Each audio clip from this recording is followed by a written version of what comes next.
UDF സർക്കാരിന്റെ സ്വപ്ന പദ്ധതിയാണ് KSRTC Priyadarshini സ്ത്രീ സൗജന്യ യാത്ര. സാധാരണക്കാരായ നിരവധി സ്ത്രീകൾക്ക് വലിയൊരു സഹായമാണിത്.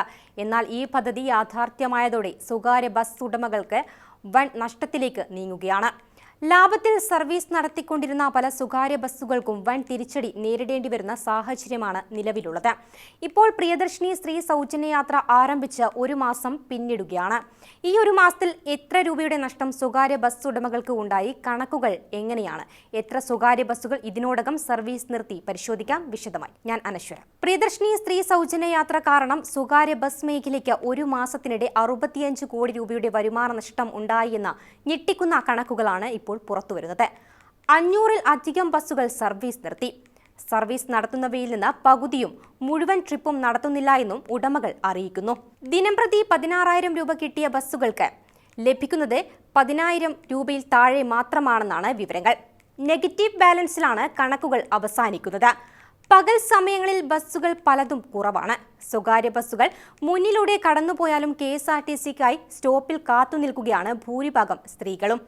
എണ്ണത്തിൽ KSRTCക്ക് ഒപ്പം നിൽക്കുന്ന കൊല്ലം ജില്ലയിലാണ് ഏറ്റവും വലിയ പ്രതിസന്ധി. വയനാട്ടിലെയും കോട്ടയത്തെയും അവസ്ഥയും സമാനമാണ്. 10 വർഷം മുൻപ് സംസ്ഥാനത്ത് 12,000 സ്വകാര്യ ബസ്സുകൾ ഉള്ളിടത്ത് ഇപ്പോൾ ഓടുന്നത് 11,936 ബസ്സുകൾ മാത്രമാണ്. വിദ്യാർത്ഥികളുടെ യാത്രാ നിരക്കെങ്കിലും കൂട്ടാതെ മുന്നോട്ടു പോകാൻ ആകില്ലെന്നും ബസ് ഉടമകൾ വ്യക്തമാക്കുന്നു. കഴിഞ്ഞ ദിവസം സ്വകാര്യ ബസ് മേഖലയിലെ പ്രശ്നങ്ങൾ സംബന്ധിച്ച് ഗതാഗത മന്ത്രി CP ജോൺ ബസ് ഉടമകളുമായി ചർച്ച നടത്തിയിരുന്നു.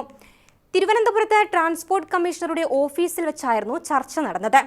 പ്രിയദർശിനി പദ്ധതി നടപ്പാക്കിയതോടെ സ്വകാര്യ ബസ് സർവീസ് വൻ നഷ്ടത്തിലായെന്ന ബസ് ഉടമകളുടെ പരാതിയെ തുടർന്നാണ് നടപടി. സ്വകാര്യ ബസ്സുകളിലും സ്ത്രീകൾക്ക് സൗജന്യ യാത്ര അനുവദിച്ച് ടിക്കറ്റിന്റെ പണം സർക്കാർ നൽകണം എന്നാണ് ബസ് ഉടമകളുടെ പ്രധാന ആവശ്യം. ഡീസൽ സബ്സിഡി അനുവദിക്കുക, വിദ്യാർത്ഥികളുടെ കൺസെഷൻ നിരക്ക് വർദ്ധിപ്പിക്കുക തുടങ്ങിയ ആവശ്യങ്ങളും ചർച്ചയിൽ ബസ് ഉടമകൾ ഉന്നയിച്ചിട്ടുണ്ട്. ചർച്ചയിൽ തീരുമാനമായില്ലെങ്കിൽ സൂചനാ പണിമുടക്കുമായി മുന്നോട്ടു പോകാനാണ് ഉടമകളുടെ തീരുമാനം. പ്രിയദർശിനി നടപ്പാക്കിയതിനെ തുടർന്ന് കടുത്ത പ്രതിസന്ധിയിൽ ആണെന്നാണ് സ്വകാര്യ ബസ് ഉടമകൾ അറിയിക്കുന്നത്. പലയിടത്തും ബസ് സർവീസുകൾ നിർത്തലാക്കി. സ്വകാര്യ ബസ്സുകൾ മറ്റു വരുമാന സ്രോതസ് തേടണമെന്ന് മന്ത്രി പറഞ്ഞു.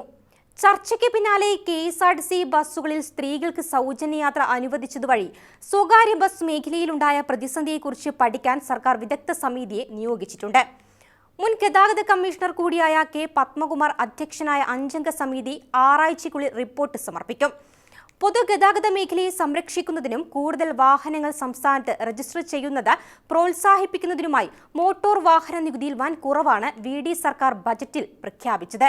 നികുതിയിൽ 50% ഇളവ് നൽകാനാണ് തീരുമാനം. ഇതിനു പുറമെ മോട്ടോർ വാഹന വകുപ്പിന്റെ സേവനങ്ങൾ വേഗത്തിലാക്കാൻ IT അടിസ്ഥാന സൗകര്യങ്ങൾ നവീകരിക്കുന്നതിനായി 20 കോടി രൂപ വകയിരുത്തിയിട്ടുണ്ട്. നികുതി വെട്ടിപ്പ് തടയാനായി പ്രത്യേക ടാക്സ് ഇന്റലിജൻസ് ആൻഡ് ഇൻവെസ്റ്റിഗേഷൻ വിങ്ങും രൂപീകരിക്കുമെന്നും ബജറ്റിൽ നിർദ്ദേശം നൽകിയിട്ടുണ്ട്. എന്നാൽ സർക്കാർ ആഘോഷപൂർവ്വം പ്രഖ്യാപിച്ച ഈ 50% നികുതി ഇളവ് വെറുമൊരു പ്രഹസനമാണെന്നാണ് ബസ് ഉടമകളുടെ പക്ഷം.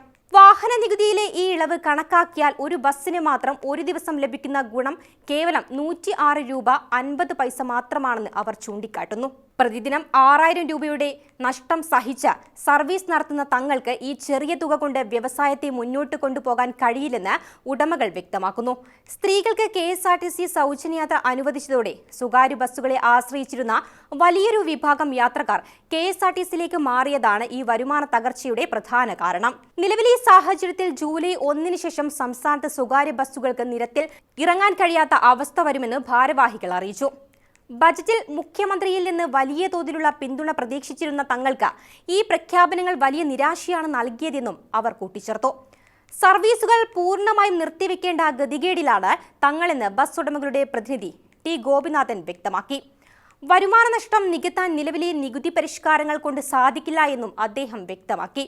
സർക്കാരിന്റെ ഭാഗത്ത് നിന്ന് അടിയന്തര ഇടപെടലുകൾ ഉണ്ടായില്ല എങ്കിൽ കേരളത്തിലെ പൊതുഗതാഗത സംവിധാനം വലിയൊരു പ്രതിസന്ധിയിലേക്ക് നീങ്ങാനാണ് സാധ്യത.